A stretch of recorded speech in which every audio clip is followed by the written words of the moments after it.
भारत ने औपचारिक रूप से ब्राजील को सौंपी G20 की अध्यक्षता। ब्राजील के राष्ट्रपति ने प्रधानमंत्री का किया धन्यवाद। G20 शिखर सम्मेलन के दूसरे दिन वन फ्यूचर पर हुई चर्चा। हरियाणा के मुख्यमंत्री मनोहर लाल ने कल विशेष चर्चा कार्यक्रम के तहत दिल्ली से ऑडियो कॉन्फ्रेंस के माध्यम से रोजगार मेलों में रोजगार पाने वाले युवाओं से किया सीधा संवाद। और एड्स के खिलाफ चंडीगढ़ राज्य एड्स नियंत्रण सोसाइटी ने चंडीगढ़ के सुखना झील में HIV एड्स से लड़ने के लिए जागरूकता दौड़ रेड रन का किया आयोजन। नमस्कार, चंडीगढ़ से आपका स्वागत है। मैं हूं आशुतोष मिश्रा। अब समाचार विस्तार से। आज G20 शिखर सम्मेलन का समापन हो गया है। प्रधानमंत्री नरेंद्र मोदी ने सम्मेलन के समापन की घोषणा की। उन्होंने नवंबर में G20 वर्चुअल सम्मेलन का प्रस्ताव दिया। प्रधानमंत्री ने वर्चुअल सत्र पर कहा कि तय मुद्दों पर नवंबर में चर्चा हो। प्रधानमंत्री ने वर्चुअल सत्र में सभी के जुड़ने की उम्मीद जताई। भारत ने ब्राजील को अध्यक्षता सौंपी और ब्राजील के राष्ट्रपति ने अध्यक्षता को ग्रहण किया।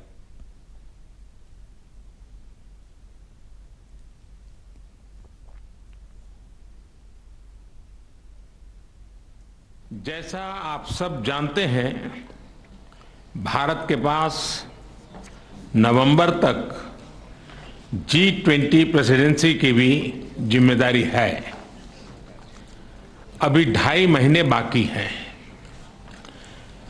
इन 2 दिनों में आप सभी ने अनेक बातें यहां रखी हैं, सुझाव दिए हैं, बहुत सारे प्रस्ताव रखे हैं। हमारी ये जिम्मेदारी है कि जो सुझाव आए हैं उनको भी एक बार फिर देखा जाए कि उनकी प्रगति में गति कैसे लाई जा सकती है। प्रधानमंत्री ने कहा कि भारत के पास नवंबर तक अध्यक्षता रहेगी। प्रधानमंत्री ने नवंबर में एक वर्चुअल सम्मेलन करवाए जाने का भी सुझाव दिया। G20 का एक वर्चुअल सेशन और रखें। उस सेशन में हम इस समिट के दौरान तय विषयों की समीक्षा कर सकते हैं। इन सब की डिटेल्स हमारी टीम आप सभी के साथ शेयर करेगी। मैं उम्मीद करता हूं कि आप सब इससे जुड़ेंगे। 18वें G20 शिखर सम्मेलन के दूसरे और आखिरी दिन तीसरे सत्र में एक बेहतर भविष्य के लिए चर्चा हुई। प्रधानमंत्री नरेंद्र मोदी आज कई द्विपक्षीय बैठकें करेंगे। पीएम मोदी कोमोरोस, तुर्की, UAE और दक्षिण कोरिया के साथ द्विपक्षीय बैठकें करेंगे। रूस, ब्राजील, नाइजीरिया के साथ भी वो द्विपक्षीय बैठक करेंगे। कनाडा के प्रधानमंत्री के साथ भी उनकी मुलाकात का कार्यक्रम है। इससे पहले राष्ट्राध्यक्ष और तमाम वैश्विक नेताओं ने आज सुबह राजघाट पर राष्ट्रपिता महात्मा गांधी की समाधि पर श्रद्धा सुमन अर्पित किए। राजघाट पर प्रधानमंत्री ने सभी विशिष्ट मेहमानों का खादी से बने वस्त्र देकर स्वागत किया। प्रधानमंत्री जिस स्थान पर मेहमानों का स्वागत कर रहे थे, वहां पर साबरमती आश्रम की बैकग्राउंड तस्वीर लगाई गई थी। पीएम मोदी अतिथियों को तस्वीर के बारे में जानकारी भी उस वक्त दे रहे थे। भारत ने कल नई दिल्ली में G20 शिखर सम्मेलन में वैश्विक जैव ईंधन गठबंधन की शुरुआत की। प्रधानमंत्री नरेंद्र मोदी ने इस गठबंधन का शुभारंभ किया। अमेरिकी राष्ट्रपति जो बाइडेन, अर्जेंटीना के राष्ट्रपति एल्बर्टो फर्नांडिस, बांग्लादेश की प्रधानमंत्री शेख हसीना, सिंगापुर के प्रधानमंत्री ली सिएन लूंग, ब्राजील के राष्ट्रपति लुइस इनाकियो लूला डा सिल्वा तथा अन्य गणमान्य व्यक्ति इस अवसर पर उपस्थित थे। इससे पहले G20 सत्र में प्रधानमंत्री ने मिश्रित ईंधन के क्षेत्र में सभी देशों की मिलकर काम करने की जरूरत पर बल दिया। उन्होंने कहा कि भारत का प्रस्ताव पेट्रोल में 20% एथेनॉल मिलाने की पहल को वैश्विक स्तर पर ले जाने का है। प्रधानमंत्री ने वैश्विक जैव ईंधन गठबंधन में शामिल होने के लिए सभी देशों को आमंत्रित किया। This is more than an intergovernmental process. It has the stakeholders, it has the producers of biofuels. Brazil में cooperative society है, UNICA, वो है, US में ग्रेन काउंसिल है, और 12 international organization, the top international organization, all, because is potential. अभी तो शुरुआत हुई है. 19 is the countries now, including both producers, consumers, some G20 invitees. But I think the process has just begun. प्रधानमंत्री ने कहा कि मानव स्वास्थ्य की सुरक्षा के साथ साथ मृदा और पृथ्वी के संरक्षण की दिशा में ये एक बड़ा अभियान है. पीएम ने कहा कि भारत ने पर्यावरण अनुकूल हाइड्रोजन के उत्पादन को बल देने के लिए राष्ट्रीय ग्रीन हाइड्रोजन मिशन भी शुरू किया है. प्रधानमंत्री ने पर्यावरण और जलवायु पर्यवेक्षण के लिए G20 उपग्रह मिशन शुरू करने का भी प्रस्ताव किया. प्रधानमंत्री ने इस पहल में शामिल होने के लिए G20 के सभी देशों को आमंत्रित किया. 18वें G20 शिखर सम्मेलन में शामिल हो रहे शीर्ष नेताओं को भारत की राष्ट्रपति द्रौपदी मुर्मू ने भारत मंडपम में कल रात्रि भोज दिया. प्रधानमंत्री नरेंद्र मोदी ने मेहमानों की अगवानी की. सबसे पहले आमंत्रित देशों के राष्ट्र प्रमुख और सरकार प्रमुखों का आगमन हुआ, जिसमें मिस्र के राष्ट्रपति, मॉरिशस के प्रधानमंत्री, नीदरलैंड के प्रधानमंत्री, बांग्लादेश की प्रधानमंत्री शेख हसीना, नाइजीरिया के राष्ट्रपति, सिंगापुर के प्रधानमंत्री, संयुक्त अरब अमीरात के अधिकारियों और स्पेन की उप प्रधानमंत्री शामिल थीं. इसके बाद 14 अंतर्राष्ट्रीय संस्थाओं के प्रमुखों का स्वागत प्रधानमंत्री नरेंद्र मोदी और राष्ट्रपति द्रौपदी मुर्मू ने किया. एडीपी अध्यक्ष, संयुक्त राष्ट्र संघ के प्रमुख, विश्व स्वास्थ्य संगठन के निदेशक और विश्व बैंक के अध्यक्ष शामिल रहे. वहीं इनके बाद G20 के सदस्यों का आगमन हुआ. अमेरिका के राष्ट्रपति जो बाइडेन और फ्रांस के राष्ट्रपति इमैनुएल मैक्रों सहित तमाम दिग्गज रात्रि भोज में शामिल हुए. इस दौरान जापान की प्रधानमंत्री की पत्नी और IMF की प्रबंध निदेशक भारतीय परिधान में नजर आईं. हरियाणा के मुख्यमंत्री मनोहर लाल ने कल विशेष चर्चा कार्यक्रम के तहत दिल्ली से ऑडियो कॉन्फ्रेंस के माध्यम से रोजगार मेलों में रोजगार पाने वाले युवाओं से सीधा संवाद किया. उन्होंने युवाओं के उज्जवल भविष्य की कामना करते हुए कहा कि जनवरी 2019 से अब तक राज्य में 1450 रोजगार मेले आयोजित कर 31,217 युवाओं को रोजगार सहायता प्रदान की गई है.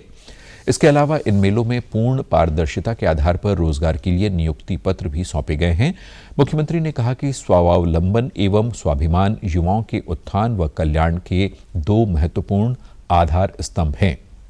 सरकार ने युवाओं के स्वाभिमान की रक्षा के लिए नौकरियों को मिशन मेरिट में बदला है और योग्यता के आधार पर बिना खर्ची पर्ची के सरकारी नौकरियां देकर युवाओं का मनोबल बढ़ाया है. युवाओं को बार बार आवेदन एवं फीस से निजात दिलाने के लिए एकल पंजीकरण सुविधा तथा प्रतियोगी परीक्षा के लिए कॉमन पात्रता परीक्षा का प्रावधान किया गया है.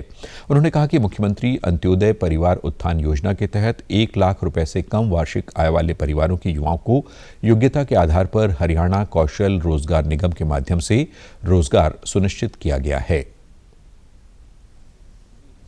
वहीं पर हमारा रोजगार विभाग रोजगार मेले लगाता है और पिछले 4.5 साल के अंदर ऐसे लगभग 1450 और रोजगार मेले लगे हैं. उन मेलों में भी जो अवसर जिनको मिलता है, प्राइवेट कंपनियां उसमें आती हैं अथवा स्वयं कोई ना कोई हुनर सीख करके भी काम करने के अवसर उसमें रोजगार में बताए जाते हैं. बहुत सी ट्रेनिंग की जाती है और मुझे खुशी है कि उसके माध्यम से आज जिन लोगों को हमने जोड़ा है, ऐसे लगभग 17,000 लोग इसमें जुड़ चुके हैं.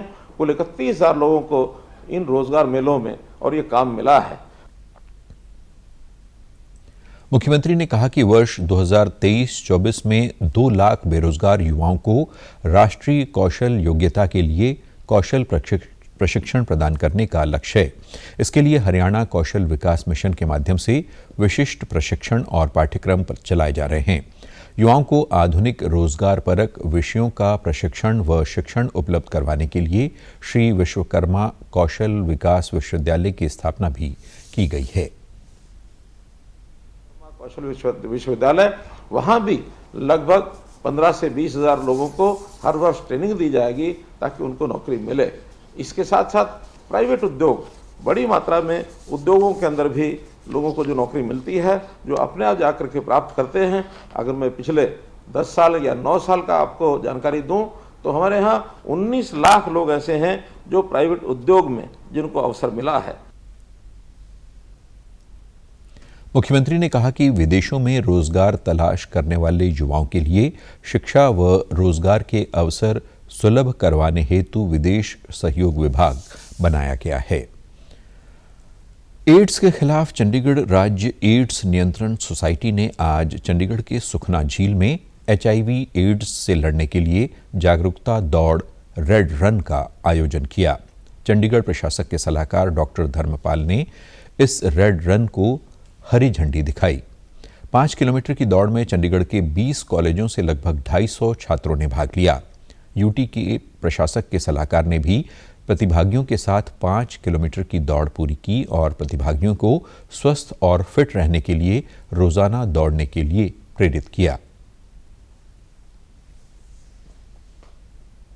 This is a health campaign which has been launched by Health Department to spread awareness about the HIV and other issues. And I am happy that large number of students from various colleges have participated. And the winners from this event are going to participate in the national event.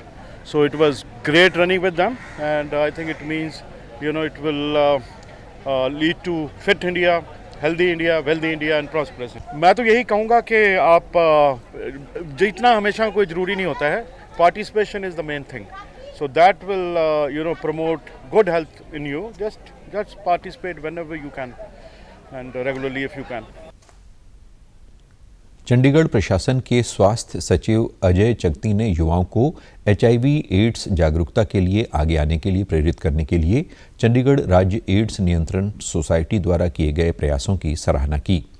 स्वास्थ्य सेवाएं चंडीगढ़ के निदेशक doctor सुमन ने कहा कि fit और स्वस्थ रहना भी महत्वपूर्ण है। इस मौके पर चंडीगढ़ राज्य एड्स नियंत्रण सोसाइटी के परियोजना निदेशक डॉक्टर BK नागपाल ने बताया कि ये एक राज्य स्तरीय दौड़ थी जिसमें प्रत्येक कॉलेज के विजेता छात्रों ने भाग लिया। विश्व आत्महत्या रोकथाम दिवस के उपलक्ष्य में आज चंडीगढ़ के सुखना झील पर चंडीगढ़ PGI MER द्वारा जागरूकता वॉक रन का आयोजन किया गया। इस मौके पर PGI के डायरेक्टर विवेक लाल ने बतौर मुख्य अतिथि शिरकत की। आत्महत्या की बढ़ रही वारदातों खास करके स्टूडेंट्स में उन्होंने इस बात को लेकर चिंता जाहिर की और अपील की कि केयरिंग एंड शेयरिंग के मूल्यों को अमल में लाए जाने की ज़रूरत है ताकि ऐसी आत्महत्या जैसी घटनाओं को रोका जा सके। चेंज इन वैल्यूज़, कुछ वैल्यूज़ होती थी सोसाइटी में, भारतीय सोसाइटी में, दुनिया में। हम हमेशा दुनिया से आगे रहे हैं as far as values are concern. अब हमारे देश में भी वैल्यूज़ डाइल्यूट हो रही हैं और that dilution of values is the cause of this unfortunate events. So I think we need to get our values back. मैं आपको फिर बता रहा हूँ, अगर आपके पास वैल्यूज़ होंगी तो आपके पास खुशी होगी, खुशी होगी तो you will definitely win over this.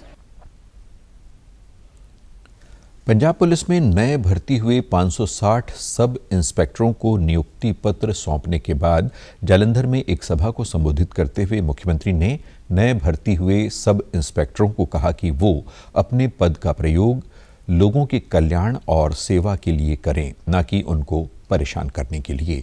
नवनियुक्त मुलाजिमों और उनके परिवारों को बधाई देते हुए मुख्यमंत्री ने आशा व्यक्त की कि वो अपनी ड्यूटी ईमानदारी, निष्ठा और समर्पित भावना से निभाएंगे। उन्होंने कहा कि मौजूदा सरकार इस ओर विशेष ध्यान दे रही है और ये भर्ती बिल्कुल पारदर्शी ढंग से की जा रही है, जबकि पिछली सरकारों ने नौजवानों को रिश्वत और सिफारिशों के बिना कभी कोई नौकरियां नहीं दी।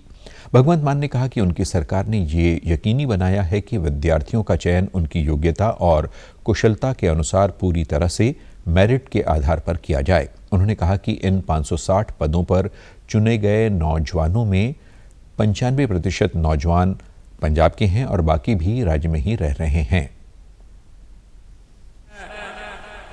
आज 560 सब इंस्पैक्टर ते उन्हां दे परिवार ते उन्हां दे मावा भैणा रिश्तेदार यार दोस्त उन्हां नूं मैं सब तो वध बधाई दिना कि अज तुहाडे लई एक ऐसा दिन है कि जदों तुसीं पंजाब सरकार दे परिवार नूं ज्वाइन कर रहे हो। 95% पंजाबी ने अज वाले जिहड़े भर्ती हो रहे ने, जिहड़े 5% ने उन्हां चों भी 2.5-3% पंजाब च ही रहिंदे, पर परमानेंट एड्रैस शायद हरियाणे दा होवे। 31 हरियाणे दे ने, 4 राजस्थान दे ने, पर वो भी पंजाबी परिवार ने। भगवंत मान ने कहा कि इन सभी पुलिस मुलाजिमों ने मेरिट में पंजाबी भाषा का टेस्ट पास किया है और प्रतियोगी परीक्षाओं में अग्रणी स्थान हासिल किए हैं। भारत के प्रथम सौर मिशन आदित्य L1 को पृथ्वी की कक्षा में आगे बढ़ाने की तीसरी प्रक्रिया सफलतापूर्वक संपन्न हो गई है।